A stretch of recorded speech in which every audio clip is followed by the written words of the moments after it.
የሀገርን ከፍታ በሚያስጠብቁና መጪው ራዕይዋን በሚያሳኩ ተግባራት ውስጥ ሁሉም ዜጋ ድርሻ አለው። ይህ ከሚገለጥበት ውስጥ አንዱ ምርጫ ነው። አሁን ሊካሄድ ቀናት የቀሩት 7ኛው ጠቅላላ ምርጫ ስኬታማ ሆኖ እንዲጠናቀቅ ከመምረጥና መመረጥ ባሻገር ምህዳሩን መጠበቅ የዜጎችም ድርሻ ነው።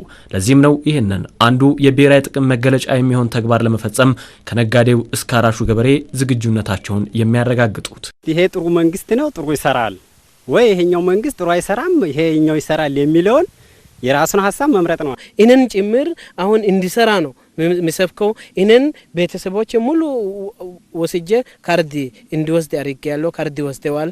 አካባቢው ላይ በሚሰራው መስሪያ ቤት ላይ አደራጅተን ወስደናል። አሁን ደግሞ በምርጫ ወቅት በጊዜ ሄደን ጥዋት ሄደን እንዲመርጥ እኔ ይመክራል። የአንድ ሀገር የዲሞክራሲ ልምምድ ስኬታማነት ማሳያ ለሆነው የምርጫ ውጤታማነት ትልቁን ድርሻ ከሚወስዱት መካከል የሆኑት የሲቪል ማህበራትም ዝግጅት ማድረጋቸውን ይጠቅሳሉ። እነዚህ ደግሞ ለምርጫ ውጤታማነት ከሚደረጉ ዝግጅቶች መካከል ናቸው። ምርጫ ለመታዘብ እውቅና ማግኘት ያስፈልጋል። እውቅና ለማግኘት ደግሞ መሰረታዊ ነገሮችን ማለፍ አለብን። አንደኛ ገለልተኛ የሆኑ ሰዎች ተለይተው ይመጣሉ። ይሄ በአባላት ድርጅቶች አማካኝነት ይመለመሉልናል። ቬት እናደርጋቸዋለን፣ እንመዝናቸዋለን። ገለልተኛነታቸውን ከየትኛውም አጋል ፓርቲ ገለልተኛ መሆናቸውን ማረጋገጥ አለብን። ለዚህ ደግሞ የስነ ምግባር ደንብ ይፈርማሉ። ይሄ ማለት ኃላፊነቱን ይወስዳሉ ማለት ነው። ነገ ተነገ ወዲያ ገለልተኝነታቸውን ጥያቄ ውስጥ የሚነገር ቢመጣ በቀጥታ የራሱ የወንጀል ኃላፊነት ሊያስከትል ስለሚችል ያንን እናደርጋለን። ከዛ በተጨማሪ መሰረታዊ የሆኑ ስልጠናዎች አሉ። እነዚህ ስልጠናዎች አንዱ የይዘት ስልጠና ነው።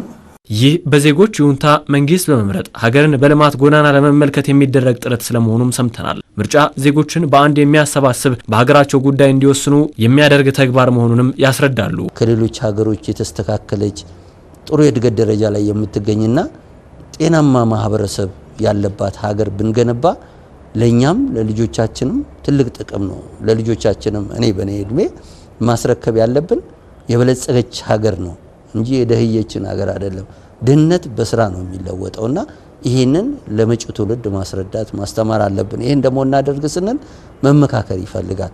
ከመጣላት ይልቅ ጽንፍ ይዞ ከመረጋገጥ ይልቅ ወደ መሃል መጥቶ ተነጋግሮ መተው የሚገባንን እየተውን መስማማት የሚገባን ላይ እየተስማማን ሊያስማሙን የሚችሉ ነገሮች እንኳን ቢኖሩ በሂደት እየተነጋገረን ያን ነገር ችግር መፍታት ይቻላል የሚል እምነት አለ። ይህ አይነቱ ምርጫን በብሔራዊ ጥቅም ሚዛን የሚረዳና ጤናማ እንዲሆን የሚፈልገው ተግባር ምርጫን ከእውነትነት የዘለለ ሂደት ውስጥ እንደሚከተውም ተነስቷል። በምርጫ ላይ የሚደረግ ተሳትፎ ወቅት ጠብቆ የሚሮጥበት ሳይሆን የዓመታት ስራ ውጤት እንዲሆን ዜጎችም በእኩል እንዲገነዘቡት ነው በሲቪል ማህበራት እየተሰራበት ያለው። የምርጫ ጊዜ በተለይ የድምጽ መስጫ ቀንን በመጨረሻም ድህረ ምርጫ ላይ ምን አይነት ነው የውጤት አገላለጽ እንዴት ነበረ፣ ቅሬታዎች እንዴት ተስተናገዱ ወዘተ የሚባሉትን ነገሮች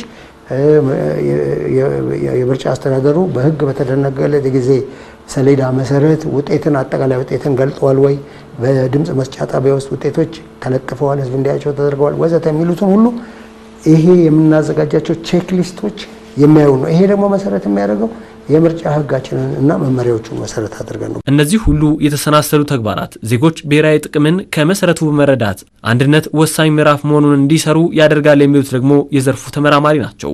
ያኔ ከራስ አልፎ ለሌላው የዓለም ክፍል ተሞክሮ የሚሆን ትርክት መገንባት እንደሚቻል ያስረዳሉ።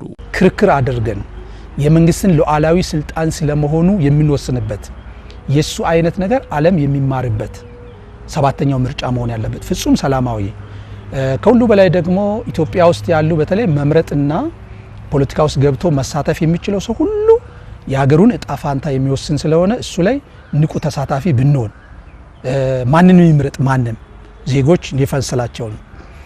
ፖለቲካ ፓርቲዎችም በሰለጠነ አግባብ አኳያ ሀሳባቸውን ቢሸጡልን ፖለቲካችን እንደ አዲስ እናክማለን።